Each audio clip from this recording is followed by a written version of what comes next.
Thank you very much, Madam Chair.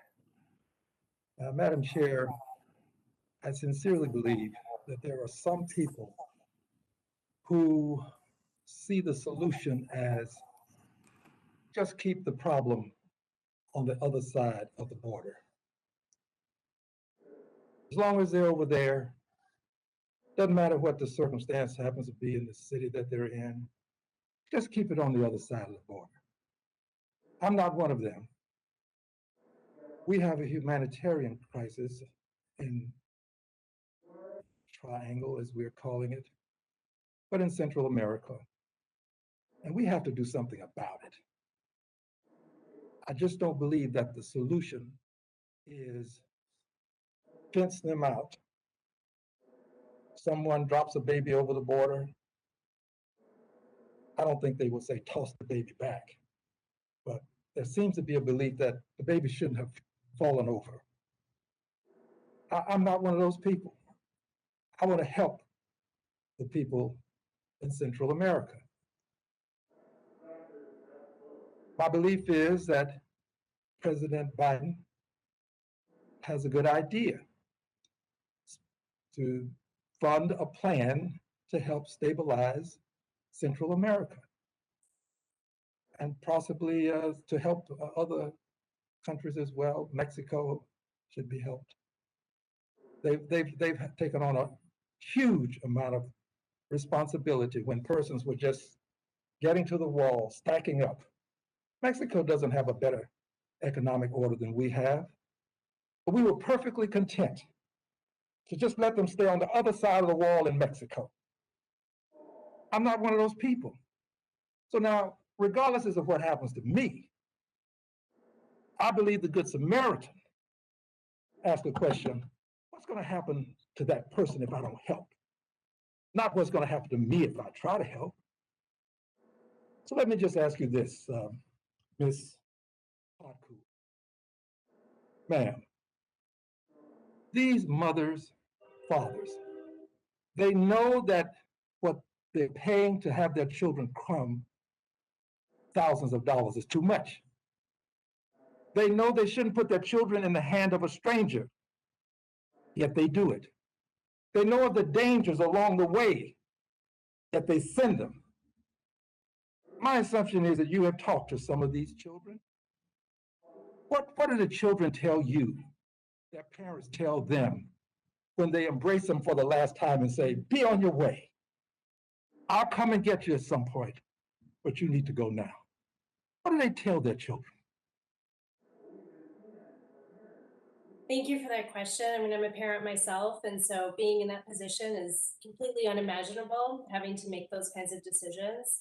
And I think what's remarkable is that we think about, we're sometimes sit in a place of judgment and really trying to put ourselves in their shoes about how difficult that must be. And, a parent would only ever do that if they felt that even though they know it's so dangerous and there's so many things that could happen to their child, if what's happening to them in that moment is worse, right, than the risks that they would send their child on. So no parent makes that decision lightly. And I will also say, talking to these children, a lot of times children are making the decision on their own to protect their families, right? I spoke to an 11-year-old once who the gang started to recruit him, and he was worried that they were going to harm his younger siblings because to try to convince him to join the gang. So he left without even telling his mother. And that's what broke his heart the most, is that he didn't get to say goodbye to her. But he did it to protect her and to protect his younger siblings. And he was only 11.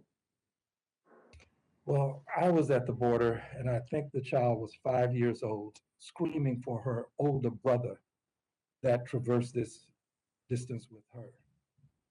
When the brother arrived, the brother was 8 years old, 5-year-old and an 8-year-old. This is not just about numbers, thousands of children showing up at the border. This is about children and about decency and about who we are as a country. So either we are going to have a heart and say to people, we will help because we know you need help. It's not as though they don't need it. They're not faking it. Our intelligence tells us that they need it. I thank you for your answer, and I'll yield back the balance of my time. Thank you, Madam Chair. Madam Chair, I've been to the border and I've also been across the border. I had a constituent, Mr. Escobar. He was reporting to ICE. He reported pursuant to agreements, and he had his American-born wife and American-born child with him. He was removed from his family without the kind of notice that we would like to have. And he was sent to El Salvador, San Salvador, with the clothes on his back and about $20 in his pocket. It took us more than 2 years, I believe, to get him home.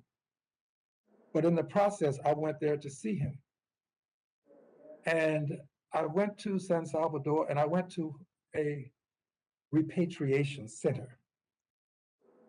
And one of the things that concerned them greatly was when people are brought back into the country, there are literally people who will wait for them, waylay them, harm them.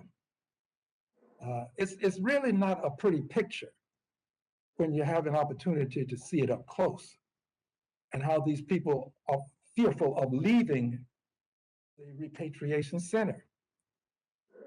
I believe one of our speakers, Mr. Is it Melnick? Sir, you talked about the harm. I want you to just revisit that. There are some things that bear repeating. Tell us about what can happen to people when we send them back to harm's way. Thank you very much for that question. We saw the problems that this caused in particular under the Remain in Mexico program and continue to occur under Title 42 when people were sent back to Mexico. Multiple people, hundreds if not thousands of people, were kidnapped within minutes or hours after they were sent back to Mexico, sometimes right after their court hearings. When Congress held a hearing on MPP 2 years ago, we submitted a statement for the record about one mother who had crossed the border for a court hearing with her 7-year-old nonverbal disabled child.